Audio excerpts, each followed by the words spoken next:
Welcome back to Rock'em Sock'em Radio. I'm your host, the People's Interim Champ, and I'm back again with another spicy hot take prediction for UFC 297, and I'm predicting that Dricus Du Plessis dominates Sean Strickland to become the UFC middleweight title holder by TKO in the third or fourth round. Here's a study of the styles, particularly looking at Dricus Du Plessis and why his style matches up so well against Sean's.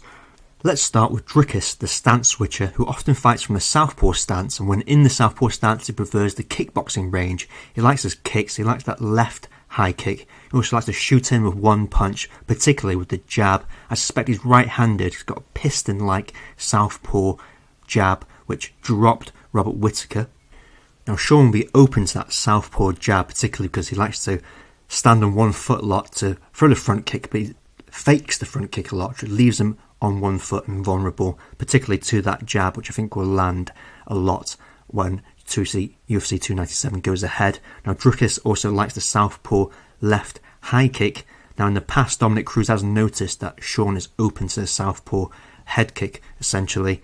And from the orthodox stance, Dricus Du Plessis is very lead hand focused again, but this time more varied with a left hook and a jab. Now everyone knows that Sean likes to parry the jab with his backhand. Now this will leave Sean open to being drawn out with that backhand, no guard on his chin, and being left hooked. Sean's predictable parrying leaves him vulnerable, almost as vulnerable as when he's on one leg. Speaking of which, when Sean is on one leg and not kicking, he basically opens himself up to being punched, being taken down, you name it. Sean even parries whilst he's on one leg, which got him literally knocked out by Alex Pereira.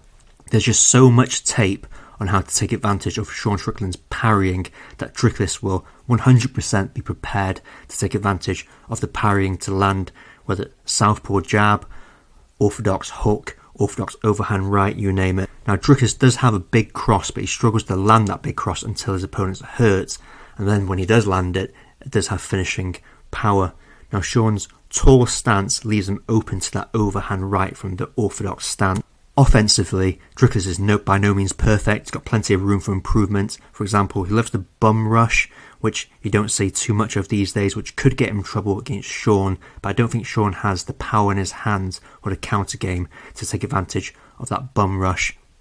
Sean does have the straight punches going for him, and Dricus is susceptible to straight punches from the orthodox stance, and Sean's best punches are straight punches, whether it's his jab, his double jab, his triple jab, his 1-2, or any variation of straight punching. Dricus has a opportunistic submission game, you could describe it as. He basically goes for whatever submission presents himself, whether it's a footlock on Darren Till, who clearly has an injury and had zero takedown defense, or a footlock against Derek Brunson. Doesn't matter how low percentage that submission is, Dricus will go for it if he sees it. Now let's talk DDP's defense, which has huge room for improvement. He basically walks straight back with a high guard, walks himself back from the centre of the octagon to the fence, allows himself to get pressured. What he doesn't do is use his vision or head movement to move out the way to set up a counter. Now there's literally a million examples of him just running straight back with a high guard in basically every single one of his fights. Now this gets DDP in trouble, and on his back, he's good at getting up, making space with his legs and building a base to stand up.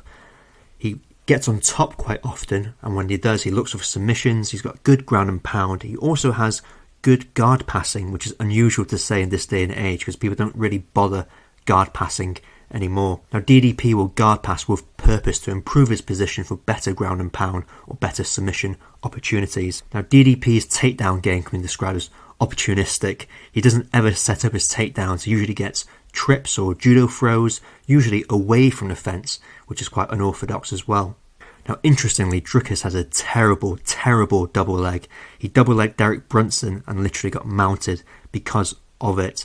Now Dricus fights with an awkward rhythm as well as a high pace, which makes his technique look a bit awkward. It works for him though, but he often gasses out because of it. But despite that, he's got good cardio and finds a second wind, but he does sometimes have to take half a round to a round off if he does gas out. Now not only does he gas out quite often, he's also got a very taxing, pressure heavy style, which means when he does gas out and needs to recover for a round, he often gets pressured and is unable to pressure himself.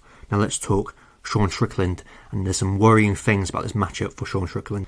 Sean's last loss wasn't that long ago, but it was against Jared Cannonier, who at the time was 38 and is also a stance switcher like Dricus Du Plessis. Sean basically never beat anyone in the top 5 to get a title shot, but to be fair to him, he did fight Izzy, an all-time great, and he rose to the occasion. Sean stands extremely upright, which makes him vulnerable to takedowns, particularly a blast double or a single leg. Now Sean likes to counter the jab with a cross over the top, but Dricus Du Plessis is a pesky stance switcher, so I don't know how much he'll land this count. Now on the positive side for Sean, Dricus does have a terrible double leg. He has a Brazilian Jiu-Jitsu style double leg involving going down to his knees, which is not only not very effective, it's also extremely exhausting. Now DDP will even drop down to his knees for a double on the fence. However, I will say Dricus is clearly very strong because he does manage to find a finish for his double legs even when he drops down to his knees. Something to watch out for is Dricus' fluid ground game. He's got sweet back takes which might take place in this fight. Now there are some good things about this matchup for Sean. For example, I'm talking about the ground game with Dricus. However, Sean in his 21 UFC fights had only been submitted once, and that was in his debut. Sean also has the better cardio, the better economic style when it comes to managing his energy levels in a 5-round fight. The longer the fight goes, the better it is for Sean. Now I've criticised Sean a lot for standing on one leg, but he does have that stabbing front kick from standing on one leg. That might cause issues for DDP when he already has cardio issues. Essentially Dricus' cardio is sus and everyone knows it, and I think that front leg kick will play a part to a degree. However, Sean's kicks are more effective when he's able to pressure his opponent to the fence like against Izzy. I'm not sure he'll be able to pressure Dricus. Now Sean's defense game also tends to involve walking straight back, but he does throw in a cheeky lean back check hook which I quite like. But in just walking straight back with his chin in the air, he might leave himself open to a double leg even if it's on his knees. Now let's talk the mind games element. Dricus Du Plessis has clearly been playing mind games. He might actually be under the skin of Sean Strickland, and let's see how he reacts. In fairness to Sean, he was intimidated in the build-up against Izzy, but he rose to the occasion, so maybe Dricus is only firing up Sean. But I don't think so, because I think Sean thinks how he fights. In other words, he enjoys being the hammer, but not so much the nail. And Dricus Du Plessis is in Sean Strickland's head and has the skill to take advantage of those habits I've been talking about and dominate and become the next middleweight champion. So the conclusion is both men love a scrap with a decent chin. This should be a slugfest. But ultimately there's so much tape on Sean being on one leg, parrying with his backhand and being able to be countered in doing so. Dricus will have noticed this, his team will have noticed this, and they'll take advantage and no doubt dominate in my mind. I hope Izzy comes back and the UFC does their job and puts the grudge match between DDP and Izzy in Africa. But ultimately it's DDP is the new middleweight champion at UFC 297 and DDP versus Izzy next in Africa. Please don't forget to like and subscribe. It helps support the channel, helps me know what you like. I'm out.